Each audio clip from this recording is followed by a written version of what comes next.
পৃথিবীতে একজন মানুষই শুধু জানতেন যে তিনি পৃথিবীতে কতদিন বাঁচবেন, সেটা হচ্ছে সাইয়েদনা আদম আলাইহিস সালাম। ওনাকে বলে দেওয়া হয়েছিল উমরুকা আলফু সানা, তুমি পৃথিবীতে বাঁচবে 1000 বছর। কয় বছর? সাইয়েদনা আদমের সামনে অনেকগুলো রুহু রাখা হবে। সাইয়েদনা আদম বললেন, এরা কারা? আল্লাহ বললেন, এরা হচ্ছে নাসালুক, তোমার বংশধর, পৃথিবীতে তোমার পর এরা পৃথিবীতে আসবে। সাইয়েদনা আদম বললেন, আল্লাহ ওই যে একটা রুহু দেখা যায়, এটার নাম কি? আল্লাহ বললেন, হাদা ইবনুকা দাউদ, এটা তোমার ছেলে দাউদ, সে দুনিয়াতে নবী হয়ে আসবে, তার ছেলে সুলাইমানও নবী হয়ে আসবে। সাইয়েদনা আদম বললেন, মাবুদ, আমার ছেলে দাউদের কত বছর হায়াত আপনি দিয়েছেন? আল্লাহ বললেন, 40 সানা, মাত্র 40 বছর, 4 ইয়ার্স, 40 বছর তোমার ছেলেটা বাঁচবে। ও আল্লাহ, আমি বাঁচবো কয় বছর? তুমি বাঁচবা 1000 বছর। সুবহানাল্লাহ। সাইয়েদনা আদম বললেন, মাবুদ, এত ফুটফুটে সুন্দর আমার ছেলে দাউদ, মাত্র 40 বছর দিলেন কেন? জিদ মিন উমরিহি, বাড়ায়া দেন। কি করেন? সুপারিশ করতেছে পোলার লাইগা কে? বাবা। আল্লাহ আপনি বাড়ায়া দেন, আল্লাহকে বাড়ানো যাবে না। লেখা হয়ে গেছে, রুফিআতিল আকলাম ওয়া জাফফাতিস সুহুফ, কলম তুলে নেওয়া হয়েছে আর কালি শুকায় গেছে, আর কিছু করা যাবে? সাইয়েদনা আদম বললেন, মাবুদ, আমার 1000 বছর কেন দিলেন? আমার এই সুন্দর ফুটফুটে ছেলেটারে মাত্র শুধুমাত্র 40 বছর কেন দিলেন? ও মাবুদ, আমার 1000 বছরের দরকার নাই, আমার 1000 বছর থেকে 60 বছর আমি আমার ছেলেরে দিয়ে দিলাম। দাউদ আলাইহিস সালাম বাঁচবে 40 বছর, তো বাপ আদম যদি আরো 60 দেয়, 40 আর 60 মিলে কত হয়? 100। ভালো হিসাব বুঝে, 100। আর আদম আলাইহিস সালাম পেয়েছিলেন 1000 বছর, 60 কমে গেলে রইল কত? 940 বছর পৃথিবীতে থাকার পরে মালাকুল মাউত চলে এসেছে, কারণ এটা on time. The death will come on time, it never late, কখনো দেরি হয় না। আল্লাহ বললেন, লিকুল্লি উম্মাতিন আজালুন ফাইযা জাআ আজালুহুম লা ইস্তাখিরুনা সাআতান ওয়া লা ইস্তাকদিমুন। মৃত্যুর একটা নির্ধারিত সময় আমি বেঁধে দিয়েছি, অন টাইম। অন টাইমেই চলে আসে, 1 সেকেন্ড আগেও আসবে না, 1 সেকেন্ড পরেও আসবে না। 940 বছর বয়সে মালাকুল মাউত এসে হাজির, এসে বলল, জিইতু আন আকবাদা রূহাক, রূহ কবজ করতে আসছি। আদম আলাইহিস সালাম বললেন, রূহ কবজ করতে আসছো মানে? আমি বাঁচবো তো 1000 বছর। কয় বছর? মালাকুল মাউত বললেন, না না, ওই যে আগের কথা স্মরণ করেন, আপনি 60 বছর দিয়ে দিয়েছিলেন। কয় না, আমি দেই নাই, আমি আরো বাঁচুম, আরো 60 বছর পাওনা আছি, আমি দেই নাই। মালাকুল মাউত বললেন, আপনি দিয়েছেন। আদম বলে, দেই নাই। মালাকুল মাউত বলে, আল্লাহ ঘটনা দেখেন, দিয়া কয় দেই নাই। আল্লাহ কয়, থাক, কথা কইস না, আয়া বস। সুবহানাল্লাহ পড়ো। নাসিয়া আদম ফানাসিয়া বানু, ভুলে গেছেন। আমরা ভুলে যাই, আমরা খেয়ে বলছি খাই নাই,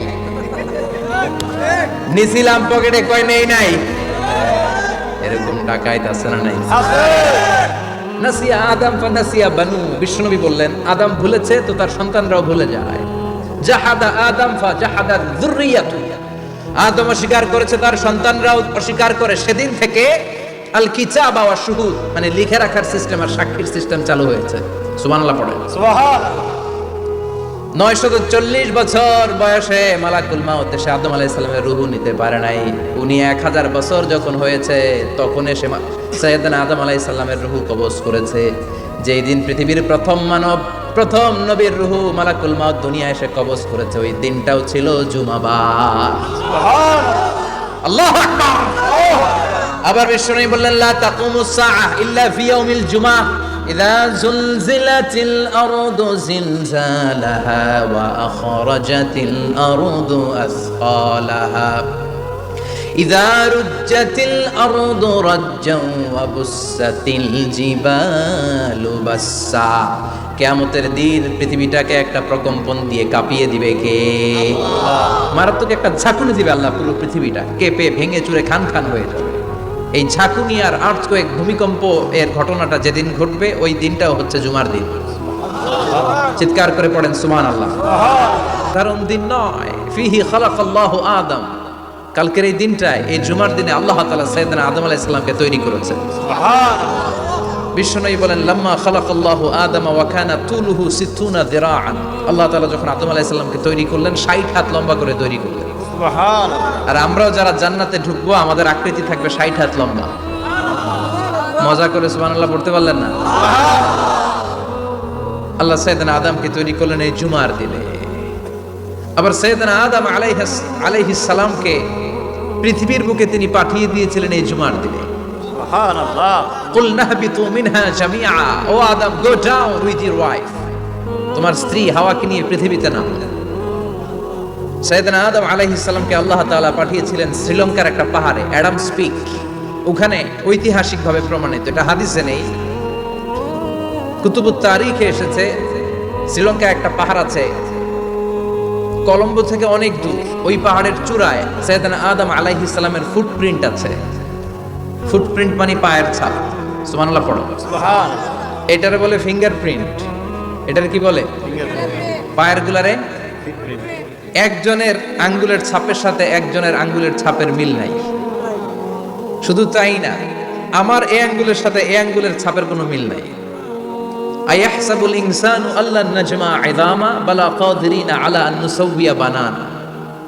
আল্লাহ বলেন, গোলাম তুমি মনে করেছো তোমার হাড্ডি গুড্ডি পচে যাবে, তোমাকে আমি একত্রিত করে আবার বানাতে পারবো না? বানানো তো অনেক দূরের কথা, আমি তো তোমার আঙ্গুলের ছাপগুলো সংরক্ষণ করে রেখেছি। চিল্লায় পড়েন আল্লাহু আকবার।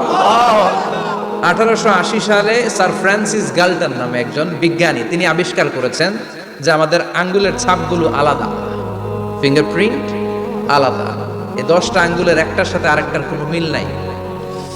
এই পৃথিবীতে যদি 600 কোটি মানুষ হয় তাহলে 6000 কোটি আঙ্গুল, একটা আঙ্গুলের সাথে আরেকটা আঙ্গুলের ছাপের মিল আছে? যারা সিগনেচার দিতে পারে না এরা কি দেয়? টিপসই দেয়। সুবহানাল্লাহ। কি ম্যাজিক আল্লাহ আঙ্গুলে রেখে দিয়েছে, একটা আঙ্গুলের ছাপের সাথে আরেকটা আঙ্গুলের ছাপের মিল নাই। এখন এই বায়োমেট্রিক অথেন্টিকেশনের জন্য অনেক জায়গা দিতে হয়। ইমিগ্রেশন পাস করবেন, গিভ ইউর ফিঙ্গারপ্রিন্ট। ভিসা করবেন, Schengen visa, European visa, provide your fingerprint first. Canadian এম্বাসিতে দিয়েছিলাম, সব আঙ্গুলের আলাদা আলাদা ফিঙ্গারপ্রিন্ট রেখেছে। এখন এটা অথেন্টিকেশনের জন্য সিকিউরিটি পারপাস খুব গুরুত্বপূর্ণ। কিন্তু 1500 বছর আগে, 1880 মানে কি 200 বছর তো না, 200 বছর আগে বিজ্ঞানীরা আবিষ্কার করলো। 1500 বছর আগে সূরাতুল কিয়ামার ভিতরে ফিঙ্গারপ্রিন্টের কথা বলেছে কে? আল্লাহ। আর পায়ের তারে বলে ফুটপ্রিন্ট। এটা প্রাণীদের ক্ষেত্রে প্রযোজ্য, কারণ প্রাণীদের আঙ্গুল নাই, আছে? ওদের আছে পা। বাঘের কয় পা? কথা কয় না, 4 পা। বাঘের হাত কয়টা? হাত নাই, ওদের পা। ফলে ওদের ফুটপ্রিন্ট লাগে। সুন্দরবনে কয়টা বাঘ আছে এটার একটা হিসাব আছে। কি করে বলে, কেমন করে হিসাব করে? বাঘের কাছে যে গুনে, চেহারা তো একরকম, একটার 3 বার গুনবে। কথা কন, কিভাবে গনে তাহলে? বাঘসুমারি হয় কিভাবে? ফুটপ্রিন্ট, পায়ের ছাপ। একটা বাঘের পায়ের ছাপের সাথে আরেকটা বাঘের পায়ের ছাপের কোনো মিল নাই। আবার কাবা ঘরের পাশে একটা ছোট্ট জায়গা আছে, এই জায়গার মধ্যে রব্বুল আলামিন সব নবীদের পিতা সাইয়েদনা ইব্রাহিম আলাইহিস সালামের ফুটপ্রিন্ট রেখে দিয়েছেন। ওয়াত্তাখিযু মিম মাকামি ইব্রাহিম মুসাল্লা, সাইয়েদনা ইব্রাহিমের দাঁড়ানোর জায়গায় তোমরা নামাজের জায়গা করে নাও। আল্লাহু আকবার। সাইয়েদনা ইব্রাহিম আলাইহিস সালামের পায়ের ছাপ আছে কিন্তু মাকাম ইব্রাহিম। আর সাইয়েদনা আদম আলাইহিস সালামের পায়ের ছাপ আছে অ্যাডামস পিকে, শ্রীলঙ্কার ওই পাহাড়ে। তো যেদিন আদম আলাইহিস সালামকে আল্লাহ ওখানে পাঠিয়ে দিয়েছিলেন, ওই দিনটা ছিল জুমার দিন। সুবহানাল্লাহ নাই? সুবহানাল্লাহ বাড়িতে যায় বলে চিল্লায় পড়েন আল্লাহু আকবার। এরপরে সাইয়েদনা আদমকে পাঠানো হলো শ্রীলঙ্কায়, সাইয়্যিদাতুনা হাওয়া আলাইহিস সালামকে পাঠিয়ে দেয়া হলো সৌদি আরবের জেদ্দা শহরে। আরবিতে জেদ্দা বা জাদ্দা মানে দাদি। জেদ্দাতুন বা জাদ্দাতুন মানে কি? দাদি। হাওয়া আলাইহিস সালাম আমাদের সবার দাদি, ঠিক কিনা? ওনার নামে এই শহরের নাম। বছরের পর বছর সাইয়েদনা আদম আলাইহিস সালাম এবং হাওয়া আলাইহিস সালাম আল্লাহর কাছে ক্ষমা চাইলেন, আল্লাহ ভুল করে নিষিদ্ধ গাছের ফল খেয়েছি, তুমি মাফ করে দাও। আল্লাহ বললেন, আদম কয়েকটা কালিমা শিখিয়ে দেব, এই কালিমাগুলোর পরে আমার কাছে দোয়া করো, আমি কবুল করে নিব। আল্লাহু আকবার। আল্লাহ শিখিয়ে দিলেন আর বললেন, আদম পড়ো, রাব্বানা যালামনা আনফুসানা ওয়া ইল্লাম তাগফির লানা ওয়া তারহামনা লানাকুনান্না মিনাল খাসিরিন। ও আল্লাহ, জুলুম করেছি নফসের উপর, ভুল করেছি, অন্যায় করেছি, আপনি যদি ক্ষমা না করে দেন আমরা শেষ হয়ে যাব, আমরা হালাক হয়ে যাব, ক্ষতিগ্রস্তদের মধ্যে শামিল হয়ে যাব, ঠিক কি না? আল্লাহ সাইয়েদনা আদম আলাইহিস সালামের তওবা কবুল করলেন। ওনার কাজ হচ্ছে তওবা কবুল করা, আমাদের কাজ গুনাহ করা, শয়তানের কাজ ওয়াসওয়াসা দেওয়া, আল্লাহর কাজ খালি মাফ করা। সুবহানাল্লাহ পড়বেন না? তার মানে আদম সৃষ্টি হলো জুমার দিনে, দুনিয়ায় নামিয়ে দেওয়া হলো জুমার দিনে, তওবা কবুল করে নেওয়া হলো জুমার দিনে, রূহ কবজ করা হলো জুমার দিনে, আবার কিয়ামত সংগঠিত হবে জুমার দিনে। পড়েন সুবহানাল্লাহ। আবার বিশ্বনবী বললেন, আর রমাদান ইলা রমাদান, এক রমজান থেকে আরেক রমজানের মাঝখানে যত গুনাহ হয় মাফ করে কে? আল্লাহ। তারপরে বিশ্বনবী বললেন, আল উমরাতু ইলাল উমরা, কেউ যদি একবার উমরা করে পরে আবার করলে দুই উমরার মাঝখানে গুনাহগুলো মাফ করে দেয় কে? আল্লাহ। আবার বিশ্বনবী বললেন, আল জুমআতু ইলাল জুমআ কাফফারাতুন লিমা বাইনাহুমা, এক জুমার পর থেকে সামনের জুমা আসা পর্যন্ত যে সগীরা গুনাহগুলো হয় সবগুলো সগীরা গুনাহ মাফ করে দেয় কে? রজব শাবানে বরকতে দাও, রমজান মাসে গুনাহ ঝড়াও, সপ্তাহ জুড়ে তুমি বরকতে দাও, জুমার দিনেতে গুনাহ ছড়াও, রজব শাবানে বরকতে দাও, রমজান মাসে গুনাহ ঝড়াও।